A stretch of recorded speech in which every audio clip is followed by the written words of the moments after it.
अरुणाचल पर्वत की छाया में जब हवा बहती है तो उसमें कोई शब्द नहीं होता है, पर अगर कोई ध्यानपूर्वक सुन सके तो वहाँ मौन बोलता है। और उस मौन में एक उपस्थिति है जो किसी धर्म से नहीं, किसी पंथ से नहीं, बल्कि स्वयं की गहराई से जन्मी है। वह कोई साधारण पुरुष नहीं था, न ही कोई संस्थापक, न ही कोई प्रचारक। वह स्वयं एक मौन पर्वत बन गया था। उसका नाम था महर्षि रमण। वे कहाँ से आए? क्या वे खोज में निकले थे?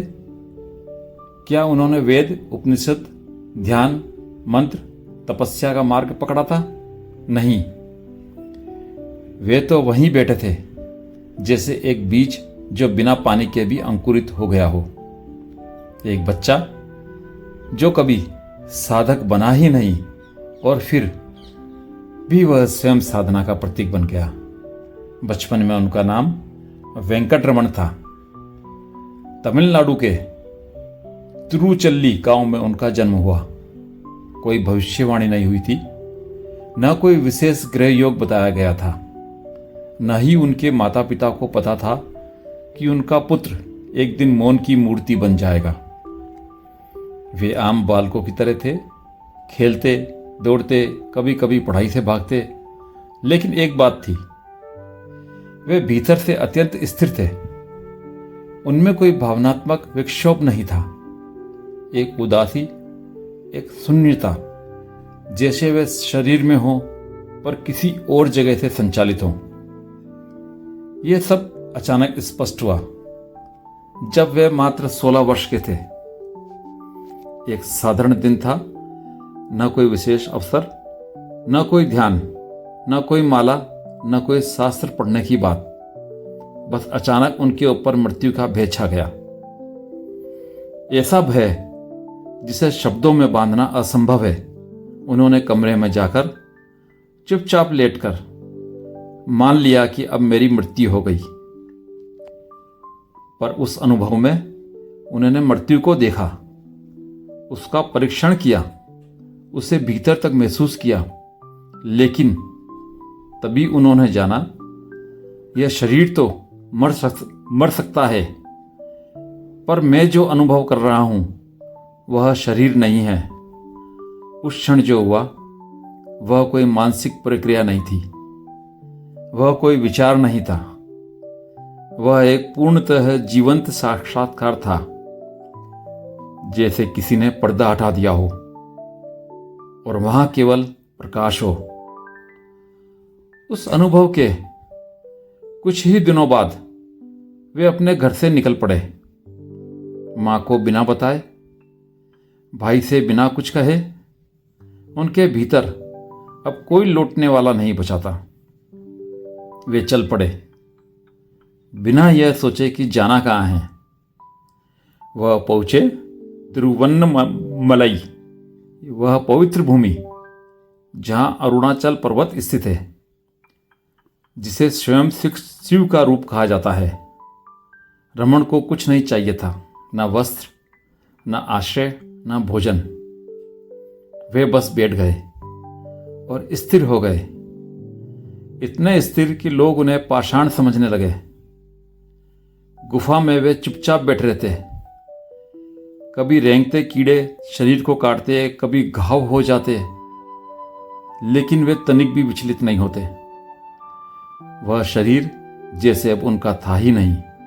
वे केवल साक्षी बन गए थे, एक दृष्टा जो सब देखता है लेकिन कुछ भी पकड़ता नहीं।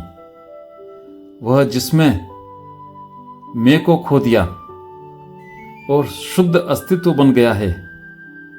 लोग उनकी ओर खिंचने लगे, बिना प्रचार, बिना आमंत्रण।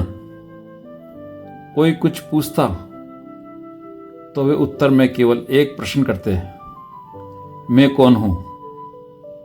और फिर मौन, गहरा, निर्वाक्य, निर्विचार मौन। वे कहते, यह प्रश्न ही कुंजी है। कोई मंत्र नहीं, कोई पूजा नहीं, बस यह जागरूकता, यह आत्मविचार, मैं कौन हूं। उनके अनुसार मन की समस्त चेष्टाएं एक ही विचार से प्रारंभ होती है, मैं। बाकी सब उसमें के चारों ओर घूमते हैं। जब तक मैं के मूल को नहीं खोजा जाएगा, तब तक समस्त विचार उसी जड़ से पनपते रहेंगे। इसलिए वे कहते, अपने भीतर लौटो, मन को बाहर मत दौड़ाओ, विचारों से मत लड़ो, बस देखो यह विचार किससे उत्पन्न हो रहा है। और यही देखने की क्रिया है, धीरे धीरे विचारों को जलाती है। मन की लहरें शांत होने लगती हैं। अंत में कुछ नहीं बचता, केवल मौन। कई लोग आए पश्चिम देशों से, बुद्धिजीवी, वैज्ञानिक, सन्यासी, कवि, रोगी, भिखारी, सभी के प्रश्न अलग थे। मुक्ति क्या है, भगवान क्या है, प्रेम क्या है, मृत्यु के बाद क्या होता है। और रमण का उत्तर हर बार मौन में उतरता, या फिर वही शाश्वत उत्तर, पहले यह जानो मैं कौन हूं, तब तुम जान पाओगे कि तुम कौन हो। बाकी सब प्रश्न जलकर राख हो जाएंगे। उनका मौन केवल बाहरी नहीं था, वह एक ऊर्जा थी। कोई व्यक्ति उनके पास घंटों बैठता, कोई शब्द नहीं बोलता, और लौटते वक्त भीतर कुछ टूटा हुआ पाता, कुछ पिघला हुआ, कुछ बदल चुका। कई लोग रोते हुए लौटते, बिना यह समझे कि रो क्यों रहे हैं, क्योंकि उस मौन ने उनके भीतर छिपे मैं को स्पर्श कर लिया था। रमण महर्षि ने कभी कुछ सिखाया नहीं, वे स्वयं शिक्षा बन गए। उन्होंने कोई संगठन नहीं बनाया, कोई संस्थान नहीं खड़ा किया, न कोई शिष्य घोषित किया। कई लोग उनके चरणों में समर्पित हो गए, लेकिन रमण ने किसी को बांधा नहीं। वे पूर्ण स्वतंत्रता के प्रतीक थे। उन्होंने कहा, मुक्ति तुम्हें कहीं से नहीं मिलेगी, यह बाहर की चीज नहीं है, यह केवल भीतर जागरण है। और यह तब होता है जब तुम उस मैं के बीज तक पहुंचते हो। जब उन्हें कैंसर हुआ, शरीर में असहनीय पीड़ा हुई, तब भी वे मुस्कुराते रहे। कभी कोई कराहा नहीं, कोई दुख की अभिव्यक्ति नहीं। लोग पूछते, आप हमें छोड़कर जा रहे हैं? वे मुस्कुरा कर कहते, मैं कहां जा रहा हूं, मैं तो यही हूं। उनके लिए शरीर केवल एक माध्यम था, जिसे अब समय आ गया था छोड़ने का।